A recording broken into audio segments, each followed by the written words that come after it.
ल आजको क्लासमा चाहिँ हामी इलेक्ट्रिसिटीको डीसी सर्किट पहिलो च्याप्टर डीसी सर्किट भन्ने छ। यो डीसी सर्किट अन्तर्गत mechanism of metallic conduction and drift velocity र त्यस पछाडि हामी चाहिँ ड्रिफ्ट भेलोसिटीको रिलेसन विथ इलेक्ट्रिक करेन्ट र करेन्ट डेन्सिटीको बारेमा डिस्कस गर्छौं।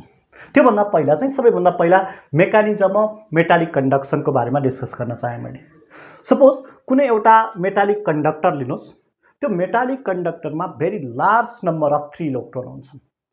ती large number of free electron thermal इनर्जीको कारणले गर्दा र्यान्डमली मुभ गरिरहेको छ, चारैतिर चाहिँ मुभ गरिराखेका हुन्छन्।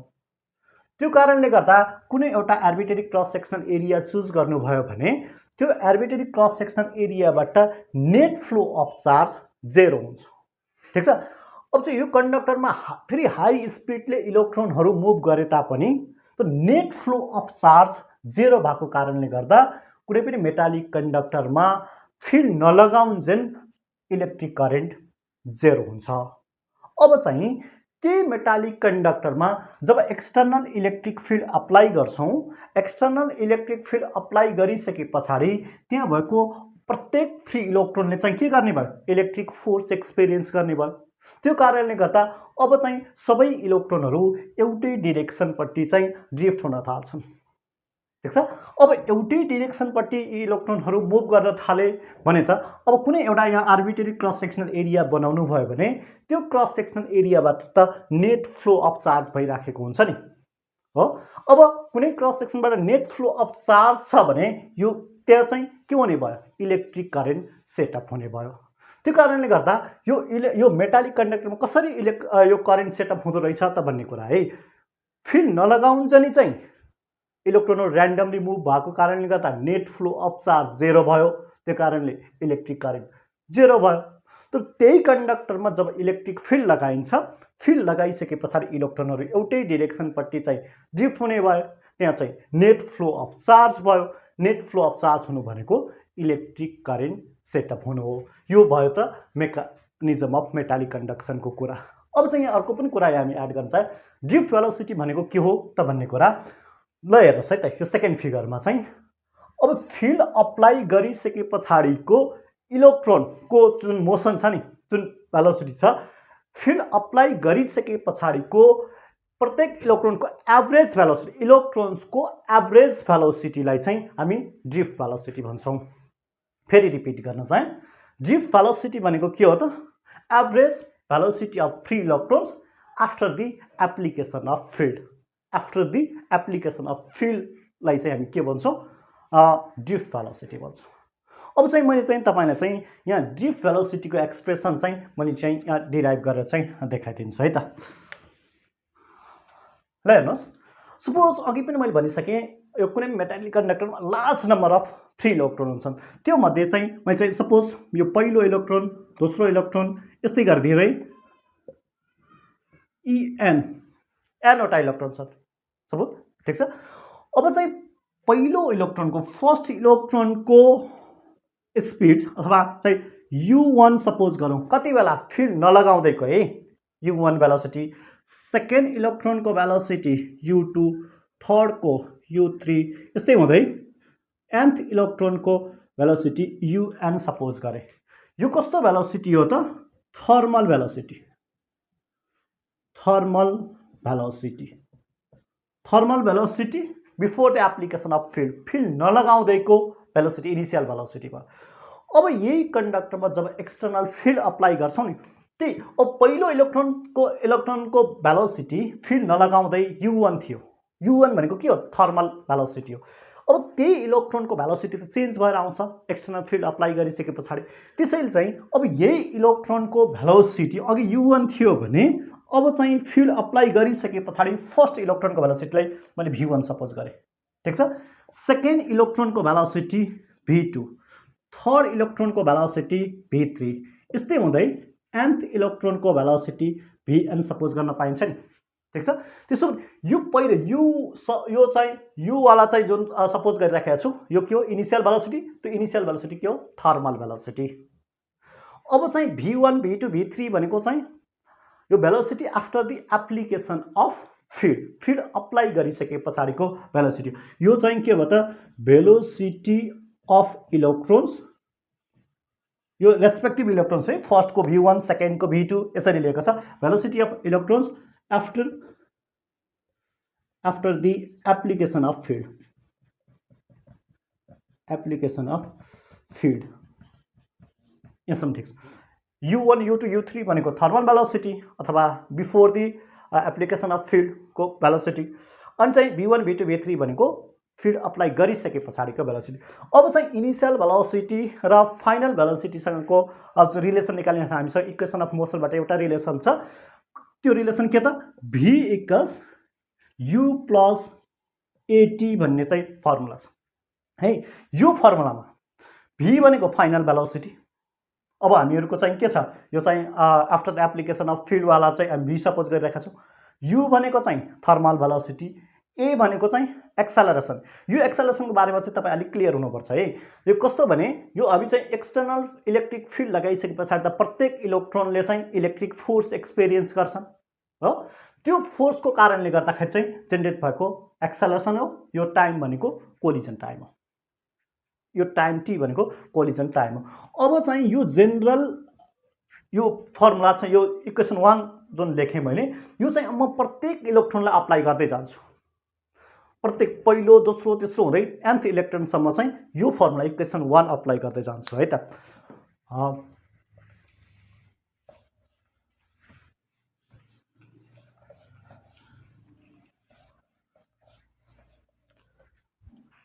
हेर्नुहोस्, अब फर्स्ट इलेक्ट्रोनको लागि फर्स्ट इलेक्ट्रोन के भन्न सक्ने, final velocity v1, initial velocity u1, v1 equals u1। यो फर्मुला के छ, एक्सेलरेसनमा a1 a2 लेखिराख्नु परेन, किनभने सबै इलेक्ट्रोनको मास सेम हुन्छ, इलेक्ट्रोनिक चार्ज सेम हुन्छ, त्यो कारण चाहिँ यहाँ डेभलप हुने प्रत्येक इलेक्ट्रोनको एक्सेलरेसन सेम हुने भयो। तर टाइम कोलिजन टाइम चाहिँ फरक हुन सक्छ। सपोज फर्स्ट इलेक्ट्रोनको लागि कोलिजन टाइम t1 छ। अब यस्तै गरी फर सेकेन्ड इलेक्ट्रोनको लागि कुरा गर्ने हो भने त्यसको भेलोसिटी v2 इक्वल्स के लेख्न सकिन्छ त, माथिको जस्तै गरेर u2 at2 भनेर लेख्न सकिन्छ। यो प्रोसेसलाई चाहिँ हामी कन्टिन्यू गर्यौं कति बेला चाहिँ nth इलेक्ट्रोनको लागि। फर nth इलेक्ट्रोनको लागि फाइनल भेलोसिटीको कुरा गर्ने हो भने vn इक्वल्स के लेख्न सकिन्छ, un प्लस atn भनेर लेख्न सकिन्छ। ठिक छ, यति इक्वेसन हो। अब चाहिँ अघि मैले तपाईलाई भनिसकेँ ड्रिफ्ट भेलोसिटी भनेको के हो त भन्ने कुरा। ड्रिफ्ट भेलोसिटी भनेको average velocity of free electron after the application of field. After the application of field वाला भेलोसिटी भनेको त यो हो नि त हाम्रो v1 v2 हुँदै vn सम्मको। त्यसैले अब मैले ड्रिफ्ट भेलोसिटीलाई चाहिँ डिफाइन गर्न चाहे भने म चाहिँ यसको सबैको एभरेज भ्यालु लिन्छु। त्यसको मतलब यो v1 plus v2 plus dot dot dot हुँदै vn सम्म डिवाइडेड बाई n गरे। ठिक छ। अब उतापट्टि पनि राइट ह्यान्ड साइडको क्वान्टिटी पहिले u लाई एकै ठाउँ राख्छु मैले, u1 plus u2 plus dot dot dot हुँदै un बाई n। ठिक छ, यसमा बुझिन्छ। अब a यहाँ सबैमा कमन छ, प्लस a सबैमा कमन छ हो। त्यसो हुँदा चाहिँ अब बाँकी के रह्यो, t1 plus t2 plus dot dot dot हुँदै tn बाई n। ठिक छ, सबैलाई चाहिँ एड गरेर चाहिँ n ले डिभाइड गरिदियो, त्यति मात्रै कुरा हो। अब ल हेर्नुहोस् त, हाम्रो ड्रिफ्ट भेलोसिटीको डेफिनेसन अनुसार यो लेफ्ट ह्यान्ड साइडको क्वान्टिटी के भयो, average velocity of free electron after the application of field. त्यो भनेको के हो त, ड्रिफ्ट भेलोसिटी हो नि। त्यसैले यो लेफ्ट ह्यान्ड साइडको क्वान्टिटीलाई मैले के लेख्न सक्छु, v ड्रिफ्ट भनेर लेख्न सक्छु, v ड्रिफ्ट भनेर, ड्रिफ्ट भेलोसिटी। अब चाहिँ राइट ह्यान्ड साइडमा जान्छ, यो त u1 u2 dot dot un भनेको चाहिँ के हो, थर्मल भेलोसिटी हो, थर्मल भेलोसिटी हो। त्यसो हुँदाखेरि चाहिँ यो थर्मल भेलोसिटीको एभरेज भ्यालु के हुनुपर्छ, इलेक्ट्रोनहरू ऱ्यान्डमली मुभ गरिराखेका छन् भनेर भन्यो नि त, फिल्ड अप्लाई नगरुन्जेल। त्यसैले त यो त फिल्ड अप्लाई नगर्दैको भेलोसिटी हो। त्यो कारणले गर्दा यो एभरेज भेलोसिटी चाहिँ फिल्ड अप्लाई गर्नुभन्दा पहिलाको यो एभरेज भेलोसिटी चाहिँ 0 हुन्छ।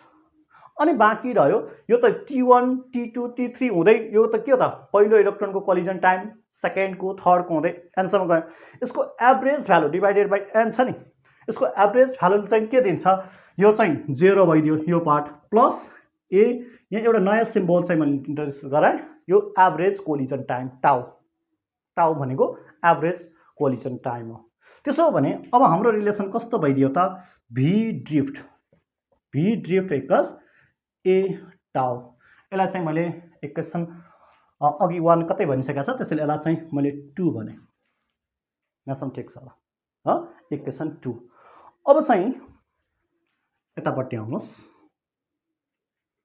अब मलाई चाहिँ ए को भ्यालु चाहियो ए को भ्यालु चाहियो भनिसके पछाडि मैले ए को भ्यालु कसरी निकाल्न सक्छु जब एक्सटर्नल फिल्ड ई अप्लाई गरिन्छ एक्सटर्नल फिल्ड ई अप्लाई गरिसके पछाडि प्रत्येक इलेक्ट्रोनले एक्सपिरियन्स गरेको फोर्स हामी के भन्छौँ इलेक्ट्रिक फोर्स भन्छौँ नि त्यसैले प्रत्येक इलेक्ट्रोनले एक्सपिरियन्स गरेको इलेक्ट्रिक फोर्स एफई इक्वल्स के लेख्न सकिन्छ E charge of electron into applied electric force E अब हाम्रो न्युटन सेकेन्ड ल अनुसार फोर्सको एक्सप्रेसन के पनि हो एमए हो एम भनेको मास अफ इलेक्ट्रोन एक्सेलरेसन ई लेख्न सक्छ जस्ट एफईलाई चाहिँ मैले चाहिँ सेकेन्डलाई युज गरेर एमए लेखेँ अब हामीलाई चाहिएको के थियो एक्सेलरेसनको भ्यालु थियो एक्सेलरेसन ए को भ्यालु चाहिएको थियो त्यसलाई के लेख्न सकिन्छ ई बाई एम लेख्न सकिन्छ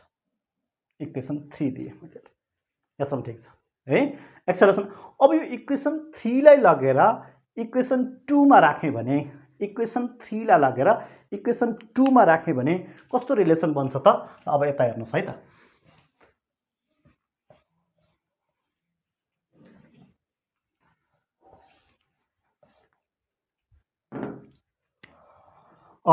इक्वेसन 3 लाई 2 मा राख्छौं त्यसो हो भने भी ड्रिफ्ट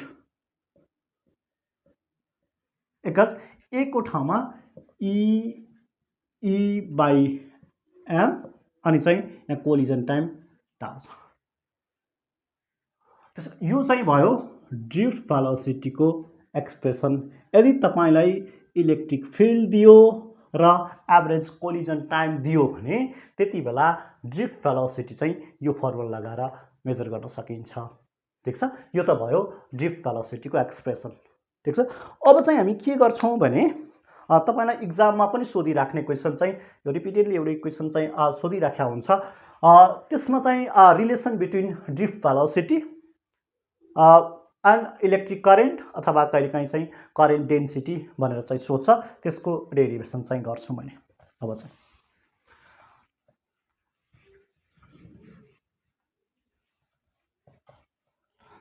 हामी चाहिँ अब चाहिँ आउनुहोस्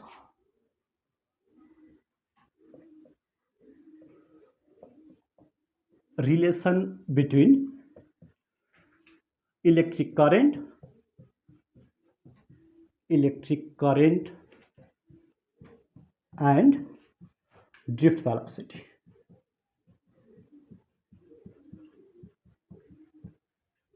इलेक्ट्रिक करेन्ट र ड्रिफ्ट भेलोसिटी को रिलेसन चाहिँ हामी चाहिँ डिराइभ गरौँ अब यसको लागि चाहिँ मैले चाहिँ एउटा सिम्पल फिगर बनाउँछु सपोज एउटा सिलिन्ड्रिकल शेपको चाहिँ मेटालिक कन्डक्टर लिए मैले सिलिन्ड्रिकल शेपको चाहिँ मेटालिक कन्डक्टर लिए जसको चाहिँ लेन्थ भन्नुहुन्छ भने एल सपोज गरौँ लेन्थ यसको क्रस सेक्सनल एरिया ए छ यो मेटालिक कन्डक्टरको एक्रसमा चाहिँ एउटा चाहिँ ब्याट्री कनेक्ट गर्यौं अथवा यो भन्नुको मतलब हुन्छ के गर्यौं इलेक्ट्रिक फिल्ड अप्लाई गर्यौं इलेक्ट्रिक फिल्ड अप्लाई गरिसके पछाडी त यो मेटालिक कन्डक्टरमा भएका इलेक्ट्रोनहरू के हुने भए एउटै डाइरेक्सन पट्टि चाहिँ मुभ गर्ने भए नि त हो अहिले हामीले चाहिँ यो फिगर बनाए अनुसार जता पोजिटिभ टर्मिनल जोडेका छौं त्यतापट्टि चाहिँ इलेक्ट्रोन मुभ गर्ने भए यसमा ठीक छ अब इलेक्ट्रिक फिल्डको डाइरेक्सनको कुरा गर्नुहुन्छ भने पोजिटिभ टु नेगेटिभ हुन्छ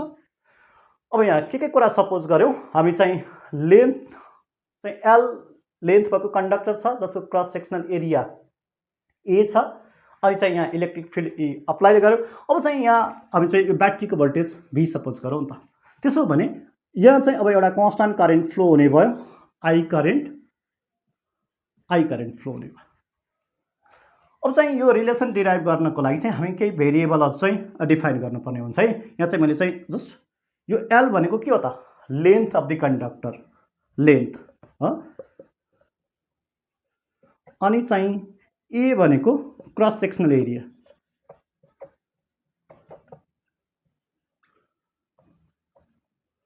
अनि चाहिँ अर्को के रह्यो, स्मल एन चाहिँ नम्बर अफ 3 इलेक्ट्रोन्स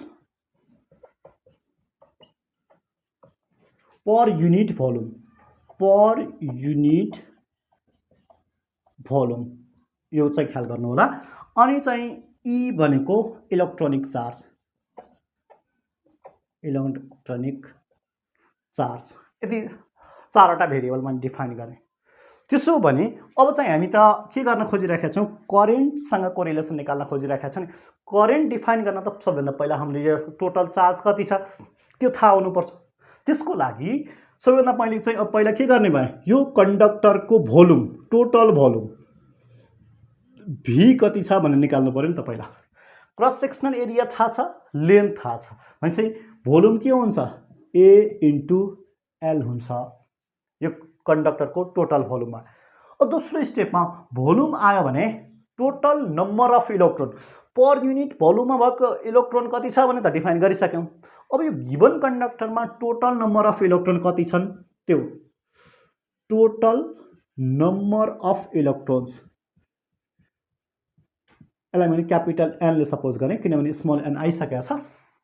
के हुने भयो, भोल्युम थाहा छ, पर युनिट भोल्युममा भएको नम्बर थाहा छ भने के आउने भयो, A L volume into number of electron per unit भोल्युमले मल्टिप्लाई गरिसकेपछि टोटल नम्बर अफ इलेक्ट्रोन आउने भयो।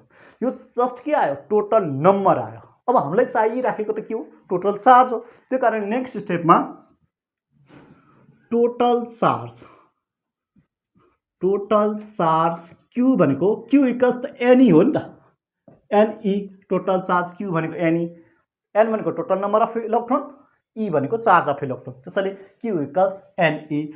यसलाई के गर्न सकिने भयो, क्यू इक्वल्स एनको भ्यालु हामीसँग छ एएलएन, अनि यसले चाहिँ ईले चाहिँ यहाँ मल्टिप्लाई गऱ्यौँ। यसलाई चाहिँ कुनै इक्वेसन यसलाई यत्तिकै राखौँ। अब चाहिँ हामीसँग क्यूको भ्यालु पनि भयो।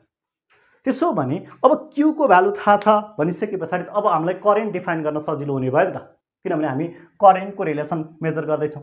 त्यो कारणले अब चाहिँ करेन्ट र ड्रिफ्ट भेलोसिटीको रिलेसन चाहिँ अब चाहिँ क्याल्कुलेट गरौँ। त्यसो भने सपोज यहाँ एउटा कुरा चाहिँ तपाईँ के ख्याल गर्नुपर्छ, suppose Q amount of charge चाहिँ टी टाइम इन्टरभलमा त्यो कन्डक्टरको लेन्थ एल थियो भने यति एल डिस्टेन्स ट्राभल गर्यो भने टोटल क्यू चार्जले टाइम इन्टरभल टी भित्र टोटल डिस्प्लेसमेन्ट, त्यो कन्डक्टरको लेन्थ जति थियो त्यति डिस्प्लेसमेन्ट एल भयो भने त्यति बेलाको इलेक्ट्रिक करेन्ट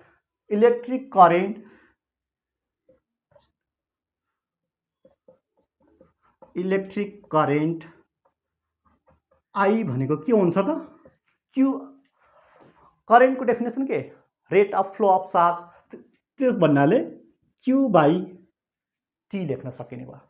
हामीसँग के को क्यूको भ्यालु छ नि, क्यूको भ्यालु हामी यहाँ निकालिसकेका छौँ, A L small N E divided by T. यसलाई चाहिँ एकचोटि अलिकति रिअरेन्ज गर्न चाहेँ, ए जस्ट एल बाई टीलाई एक ठाउँ राखिदिएँ, एनई ल यो रिलेसनमा हेर्नुहोस् है, एल भनेको के हो, टोटल डिस्प्लेसमेन्ट, टी भनेको के हो, टोटल टाइम। त्यो टी टाइम इन्टरभलमा क्यू चार्जले एल डिस्टेन्स ट्राभल गरेको। त्यसो भने displacement by time, total displacement by total टाइमले के दिन्छ, एभरेज भेलोसिटी दिन्छ। यो एभरेज भेलोसिटी कति बेला आएको, after the application of field आएको। त्यसो भने अघि हाम्रो ड्रिफ्ट भेलोसिटीको डेफिनेसन एकचोटि रिकल गर्नुहोस् त, के हो त, एभरेज भेलोसिटी अफ